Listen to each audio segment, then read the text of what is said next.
Oh, it's Barb. Welcome to my craft studio. Thought I would do my weekly update.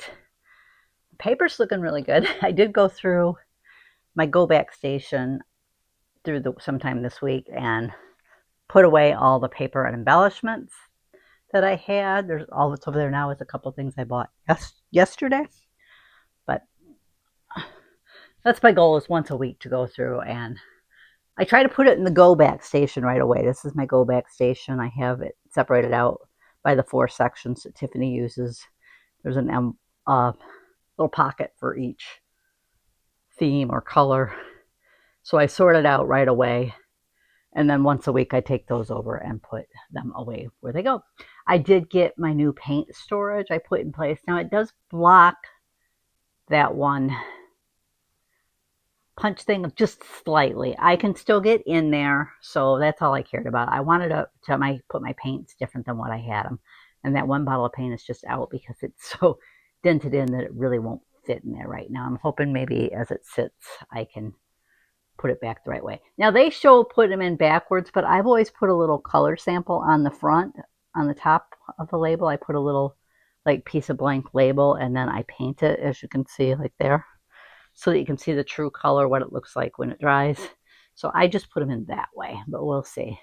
I have some of my organization stuff over there to deal with, but I'm trying to think if I found anything else for up here. I don't think so this week. I didn't go through a lot of boxes this week. I did a few, and I got my new paint storage, so I decided to get it in place.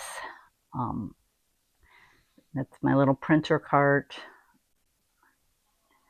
One thing I forgot to show when I did a paper video this week showing how I store my paper is that I forgot to include my Totally Tiffany paper cart that has all my Christmas paper, and then there's a binder up there. The binder's kind of like these ones that has all my embellishments in it. That's something I want to do at some point, is go through all my binders and embellishments. Well, for one thing, I want to take my stamps out of there, so I'm going to have to stamps and embossing folders. I want to take all the tools out of my scrap rack and my binders, but I don't think there's a lot of change. This, I actually think I buried a little bit more of the table, but I was working on, I found, I think, more planner stuff, so I was going through that, trying to organize it better.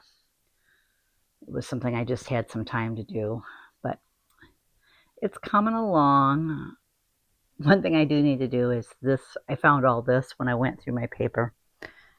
They're those cut apart ones. I usually try to go through those, cut them apart, and then file them into my system, because the Christmas ones are usually really Christmassy, but sometimes there's ones on there. And that one's another Christmas one. Sometimes there's ones on there that are very much theme oriented and other ones aren't. Sometimes I either file those in my rainbow section because I'm probably going to pick them by color, or I do have a section for words of wonder or words of wisdom, whichever you would like to call it. I call it words of wonder, but it could be words of wisdom, where I put things with sayings on it. So some of them go there, unless they're very theme specific, but not a lot of changes this week. I've been trying to do better about keeping the desk somewhat clean. I do need to get writing a blog post, because I need to write a blog post about the September challenge. If you're following along with my year-long Get Organized challenge, September we're working on punch and punch boards. I'm actually hoping to take some time this month, because I do have, sorry if I'm making you dizzy, I do have some punches over there that need to be put away. I think the only thing I really can't work on over there is my stamps, because I am almost positive that there are more stamps in the basement. I still need to get my little thing hung up on the side of my desk. I haven't done that yet. I did get that matte one in place. I wish I'd had more space along that wall where this flat wall was, but at the time I wasn't thinking about hanging things down like that. I was more thinking of the shelves above. And really, that's I guess the desk could have went on the other side, but I really didn't want the desk on the other side. I wanted the desk on this side. I don't like being, I know some people like being right in front of a window. I really don't.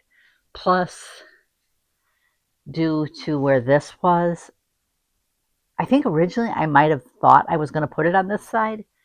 Um, Due to where this heater and cool thing was, I really didn't want my desk right next to it.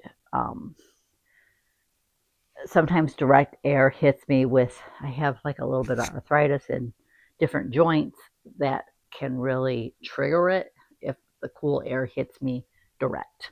So I really didn't want to do that. I still have to decide on my other printer, but I did get rid of some stuff back here. There is still a lot of stuff back here. Some of it, like these containers here, are ones that I'm putting stuff in that's going to be either stored in the basement or sold next year on the garage sale.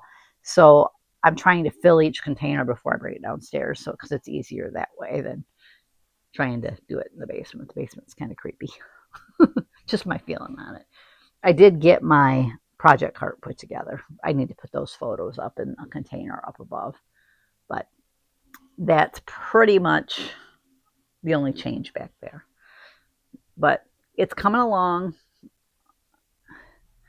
Sometimes some days I feel like I'm not getting anywhere at all, and other days I'm like, okay, I can see progress.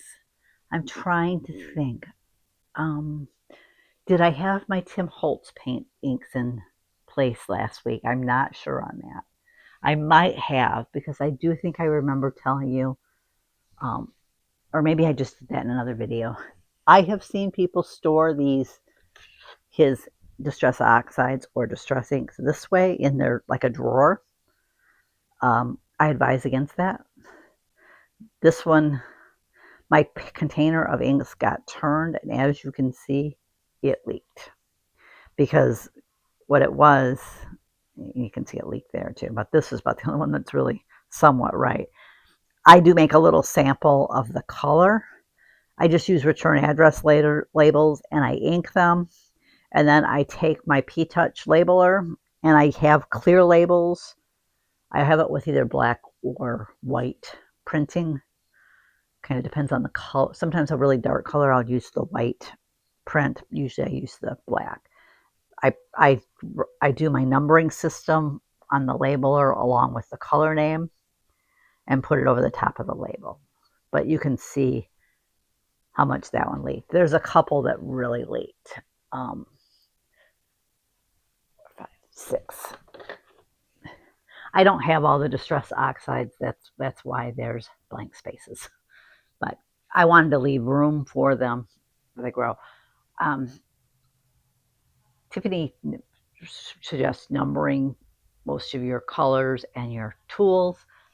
That's why those are numbered. But all my Tim Holtz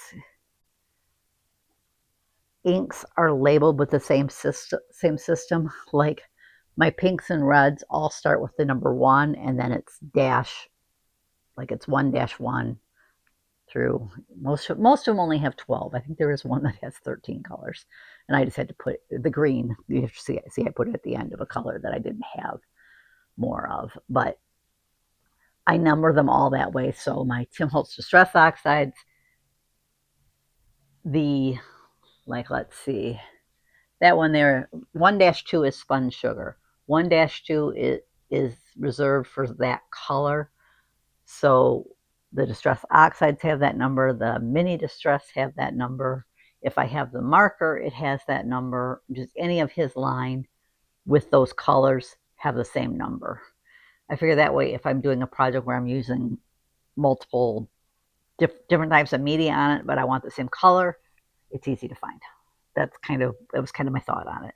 I do that with my Stampin' Up for the ink pad and the refills too. Like this one here is Stampin' Up 37, the strawberry slush. The refill is numbered the same way is Naval SU 37. So that's kind of how I do it. But that's all I've got to share today. I want to thank you for joining me, and I'll catch you next time.